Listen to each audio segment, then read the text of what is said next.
Ci sono libri di molti anni fa, di quando in pochi osavano ipotizzare teorie alternative che descrivono scenari primordiali popolati di esseri capaci di cose strabilianti, dalla costruzione delle piramidi azteche a quelle egiziane, dai megaliti di Baalbek ai templi greci. Sono i libri dei complottisti di una volta, come direbbero i sostenitori del pensiero unico. I libri di Erich von Däniken, Sitchin, Colosimo. Sono stati i precursori. Avevano visto giusto, anche se la scienza ufficiale negava e ancora nega le loro teorie. Ma avevano ragione loro. Non si può spiegare il nostro passato sulla Terra senza interventi esterni. Avevano ragione tranne che su un punto, secondo me, cioè quando parlavano di alieni provenienti dallo spazio.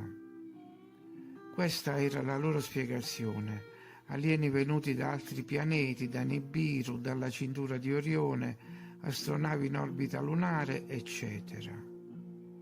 Credo che gli invasori venissero da più vicino. E il loro scopo non era quello di colonizzare o creare una nuova razza per puro amore della vita. Se ciò è successo, è stato perché gli servivano schiavi per portare a termine la loro missione, che era quella di depredare la terra di minerali preziosi.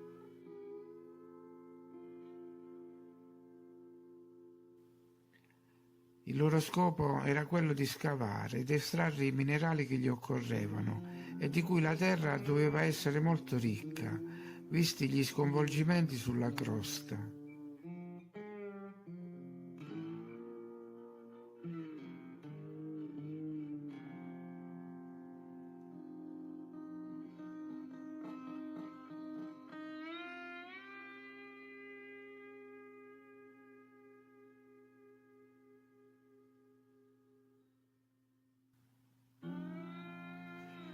E non avrebbero potuto trasportare immense quantità di minerali con delle navi spaziali, per quanto grandi fossero, minerali pregiati in grande quantità, forse per costruire palazzi, forse allo stesso tempo palazzi curativi.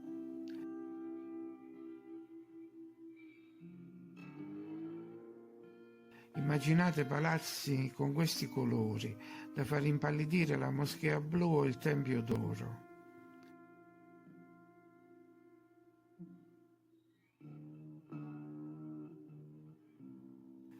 Dobbiamo perciò pensare alla terra di allora come a una grande miniera, un cantiere in cui si muovevano macchine gigantesche, fra un rumore assordante e continuo.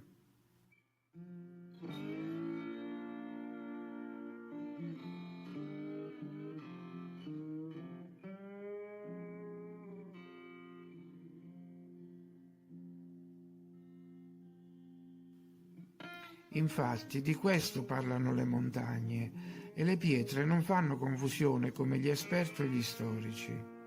La crosta terrestre parla di scavi, di spostamenti di terra, di cernitura, di milioni di tonnellate di minerali prelevati, lavorati, caricati e portati via. E tutto ciò realizzato con macchinari talmente grandi che non possono essere compatibili con astronavi e viaggi nel cielo. Questi prelievi e trasporti mi sembrano piuttosto operazioni di superficie e le macchine sono giunte via mare o via terra, da settori vicini al nostro habitat.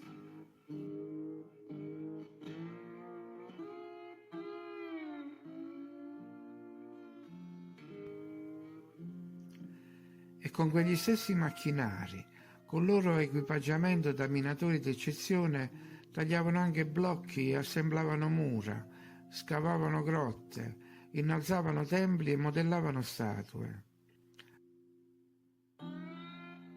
Lo facevano per tenere gli schiavi al lavoro, per ringraziarseli.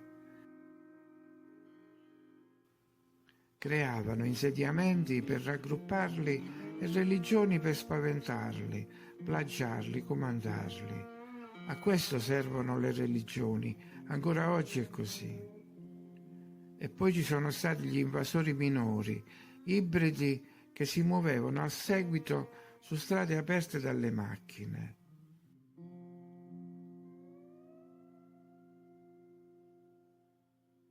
Emigrazioni indipendenti posteriori giungevano a ondate da quadranti diversi per verificare il grado di adattabilità e si scontravano fra loro per la sopravvivenza.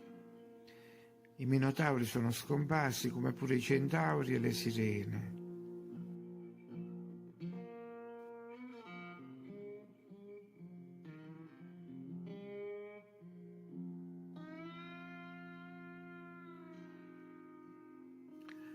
Una grande varietà di creature reali, anche se descritte come esseri mitologici.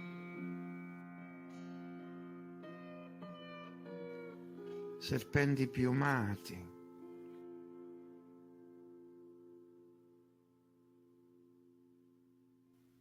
dei egizi,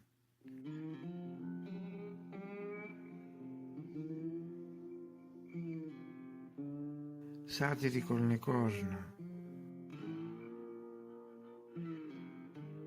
iperborei,